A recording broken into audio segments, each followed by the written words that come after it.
Ladies and gentlemen, welcome to another episode of the Ringside Chronicles here. We have a very special guest that I do not want to waste any time introducing. We have the former United Pure Wrestling Champion. Ladies and gentlemen, this is Spartan. Welcome. Thank you. Take a seat. Thank you, of course. Absolutely. Take a seat here. Now, before we go on into your career here at the LWA, I did want to take a moment to discuss with you the recent passing of WWE Hall of Famer, the Ultimate Warrior.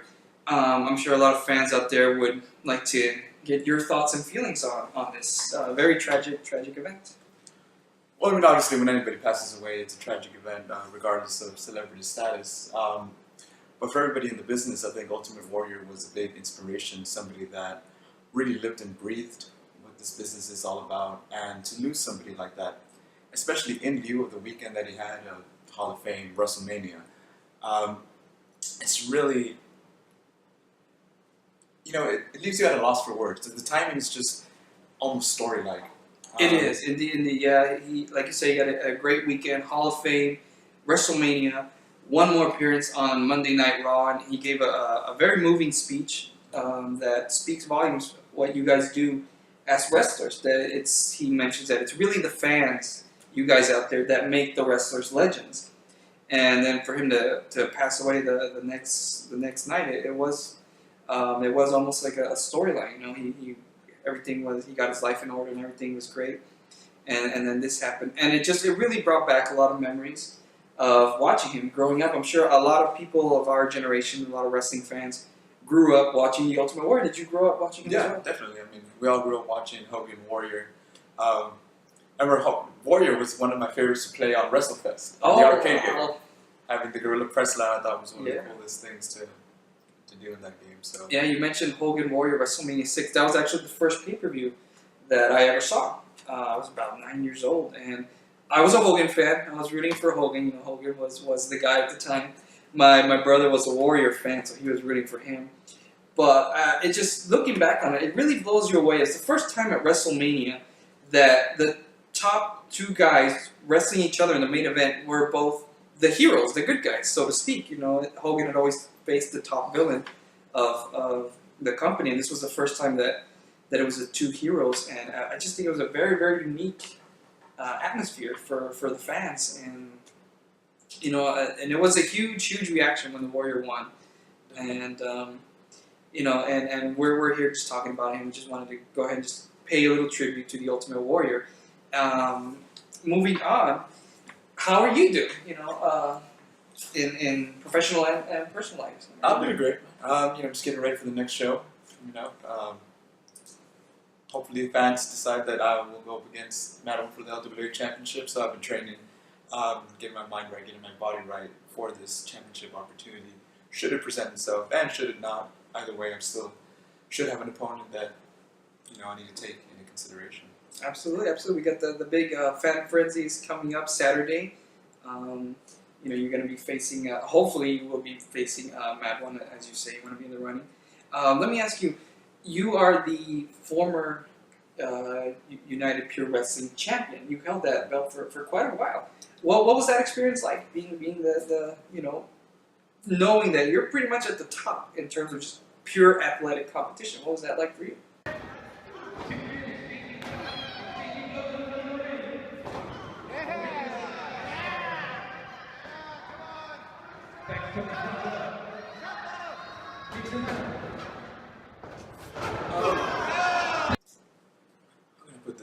It was I can't think of the word.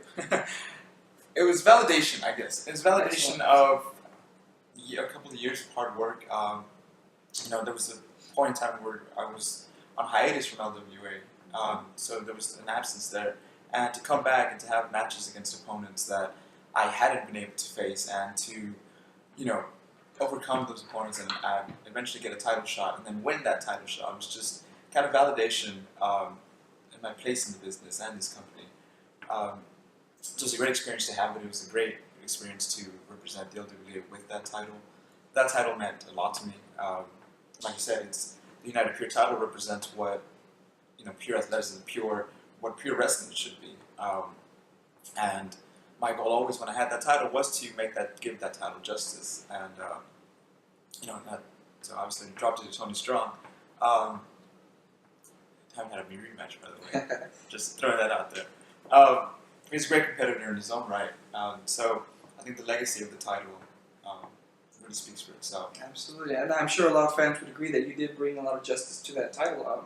Your matches, night in and night out, you really put yourself out there, and it's obvious that what you do is you're really pushing the competition in terms of athleticism and wrestling, and I know a lot of fans would agree that yes, you did bring a lot of justice, and you yourself, apart from the title validating you, I believe that you validated the title itself, showing what a pure athletic champion could do.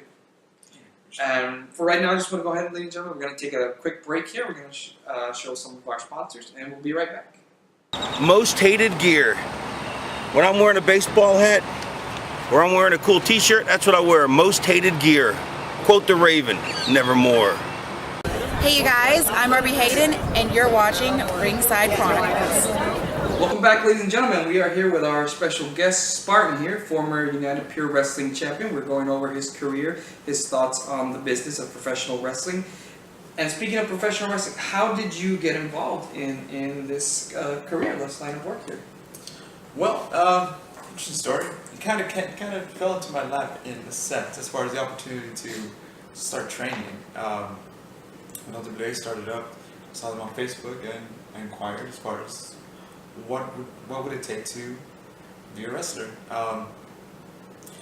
Prior to that, I've been doing competitive bodybuilding, amateur bodybuilding. So, they told me to swing on by to training, and I was hooked from day one. And since then, I underwent months of training, and just kind of did everything I needed to do to get into this business. What was the training like? What was that like? How was that going from training for bodybuilding? What was the transition for training in professional wrestling? Obviously, much more physically involved or physically demanding, perhaps, than bodybuilding. What was that like? It's an interesting thing that I don't think a lot of people realize is that professional wrestling is one of the most physically demanding sports that there is out there. I've done football, I've done cross-country, track, powerlifting, bodybuilding, and to date, this is the sport that has challenged me the most, both physically and mentally. There's so many aspects that go into it. You have to do part bodybuilding because you have to, have a certain look. You have to be explosive, train like a football player because you need that athleticism. And you also have to do, study film. You have to hone your craft. So all those aspects, really, I think a lot of people don't take into consideration when they think about the business or when they think about getting into the business. It's a lot more mental in a lot of things.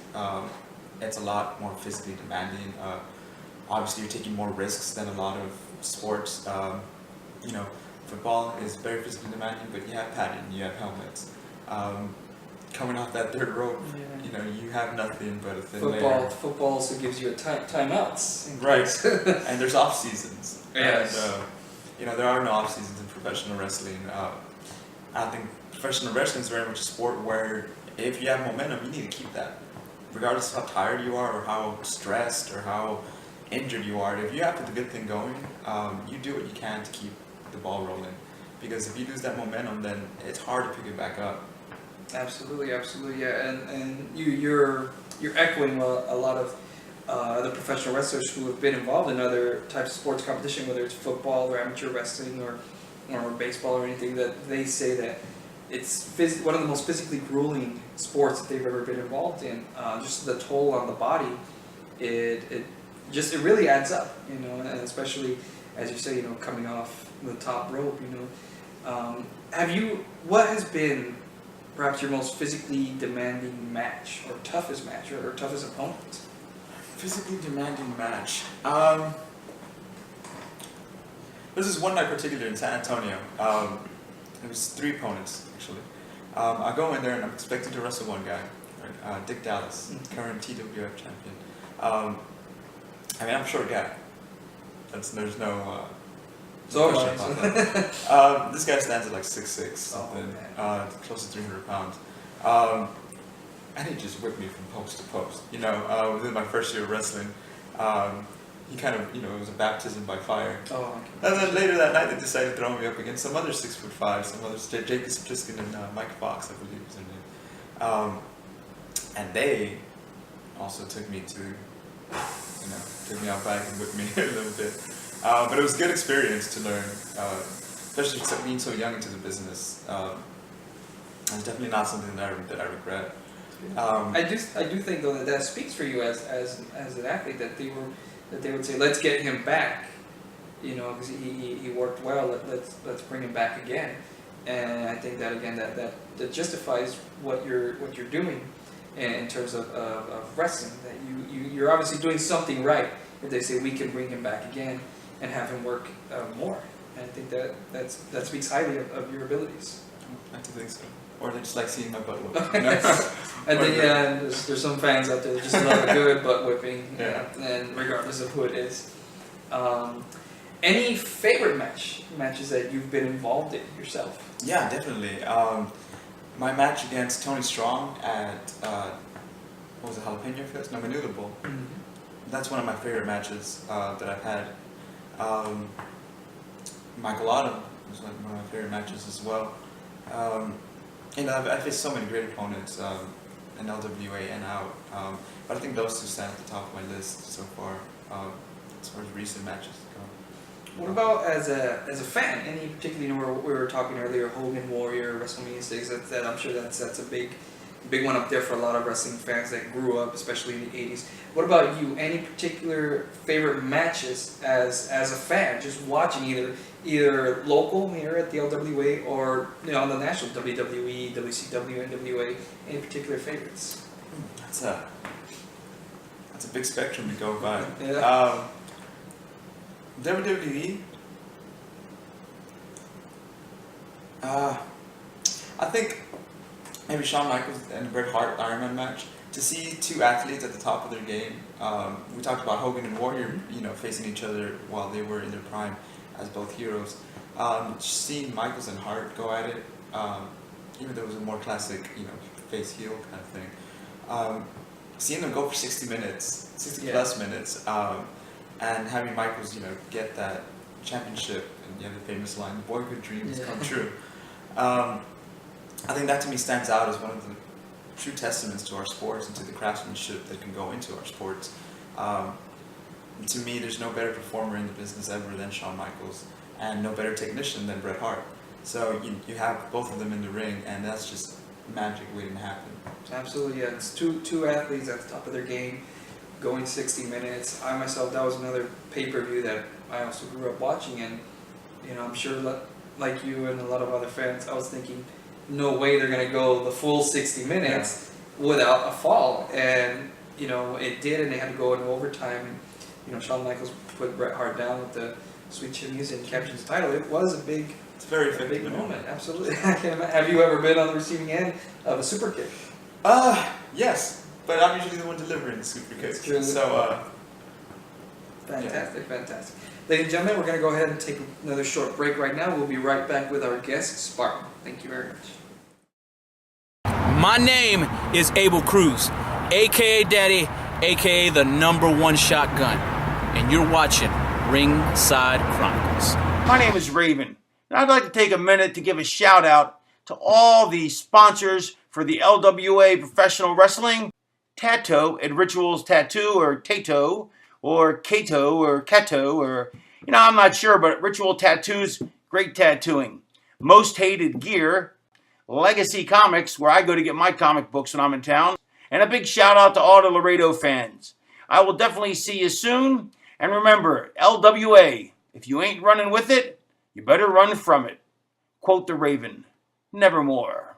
This is Honky Tonk Man, the greatest WWE Intercontinental Champion of all time. And I'm telling you, they have some of the most hated gear. That's right, most hated gear. Welcome back, ladies and gentlemen. We are here with Spartan. Spartan, before we go on, we want to go ahead and take a quick look at Profesor Diabolico.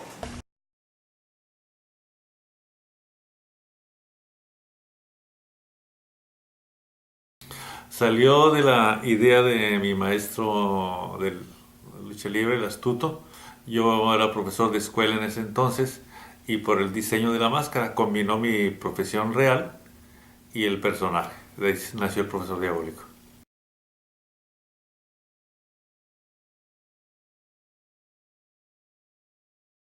Es que él empezó ya como una persona adulta, ¿sí? Y poco a poco, antes de empezar, él se enfrentó a personas que ya estaban consolidadas en la carrera y llegó a vencerlas sin, digamos, no tener nada de lona recorrida. Y lo cual fue un orgullo cuando me dijo, es que esta persona ya es luchador profesional, este es luchador profesional también, y usted que no ha empezado, ya las venció.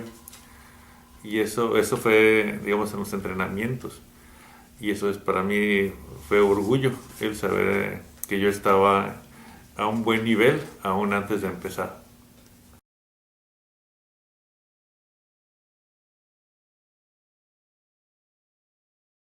¿Qué me atrajo para ser luchador? Fue la admiración, la magia que encierra a la lucha libre. El sueño de poder estar con mis ídolos, ¿sí?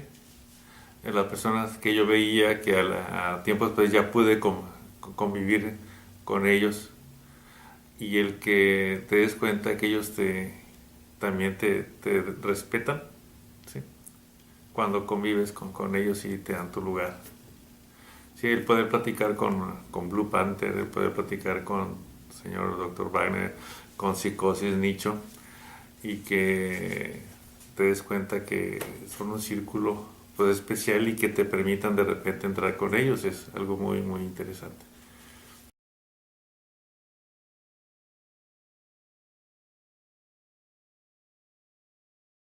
Fue Aries a nivel local, mi maestro, el astuto, el cual cada lucha con ellos es el estar aprendiendo, demostrarle que estás a su nivel o tratas de estar a su nivel y que les das batalla,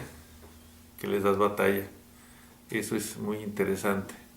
El que veas cómo ellos mismos te van empujando a ser mejor para poder enfrentarte a cada vez algo mejor.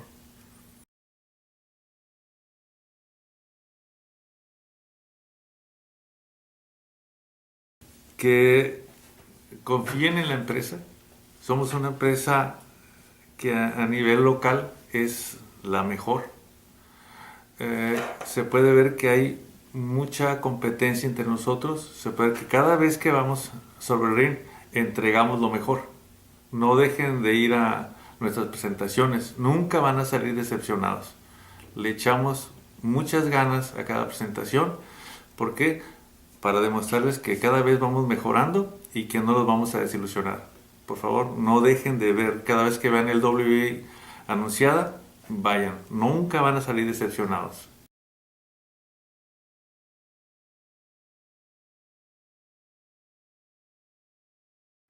Es una gran oportunidad y una gran responsabilidad. Casandro, como va a estar con nosotros en Laredo, al día siguiente puede estar en Nueva York, al día siguiente puede estar en Alemania, al día siguiente puede estar en Londres, ¿sí? Entonces, mucho compromiso. Es un luchador fino, es un luchador que sabe mucho y no voy a desentonar. Espero empezar la lucha yo con él. Espero poder empezar la lucha con él y lucharlo, que me luche, aprender y que vea que en el LWA hay buenos elementos. Será un gran compromiso, aparte de un honor. Ladies and gentlemen, that was Profesor Diabolico. We're taking on Cassandro in a four-way match this Saturday at the LWA. Spartan, it's been a real pleasure having you here today. You know, just talking wrestling, talking some memories, favorite matches. Any final thoughts on behalf of yourself to our fans out there in the LWA? To the fans, I guess, you know, we have fan friends coming up. Voting's coming to a close pretty soon. Go vote for me, basically. I'll give you a show. I promise to put on a match like nobody else can. would love to face Madwood in the ring again. So go out and hopefully vote for me, and we'll see you at the show.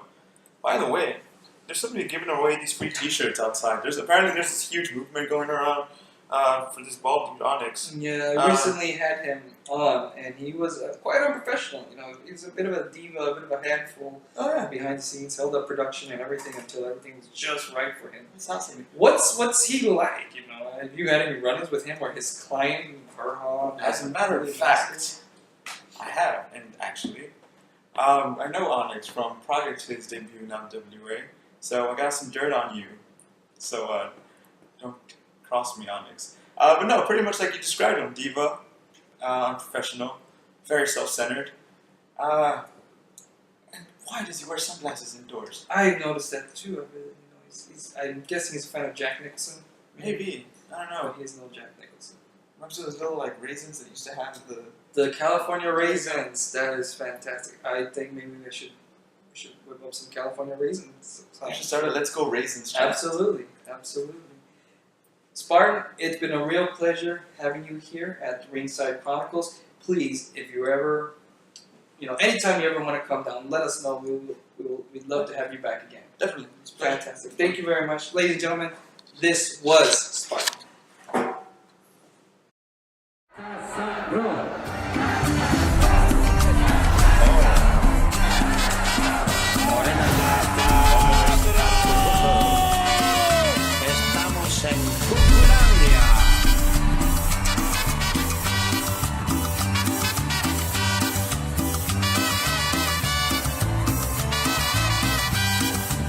Qué lindo es tu cucú, tan bello tu cucú, redondito y suavecito.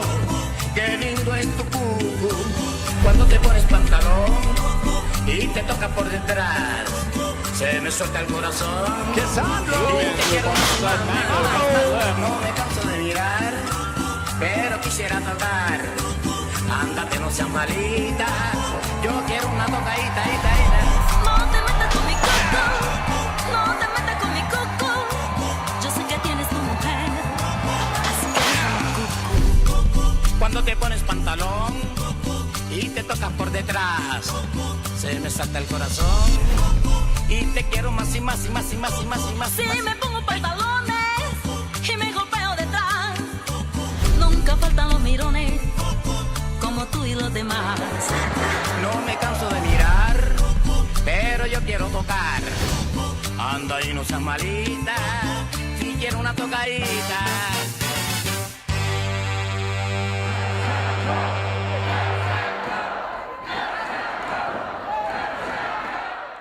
Ladies and gentlemen, thank you for joining us here at the Ringside Chronicles. We had a fantastic guest today with Spartan. I want to encourage everybody to go to the Fan Frenzy, go out and vote. Vote for Spartan, vote for anybody who you want. We love that fan involvement, and we hope to see all of you there this Saturday at the Fan Frenzy. Ladies and gentlemen, I'm Caleb. Thank you once again. Good night.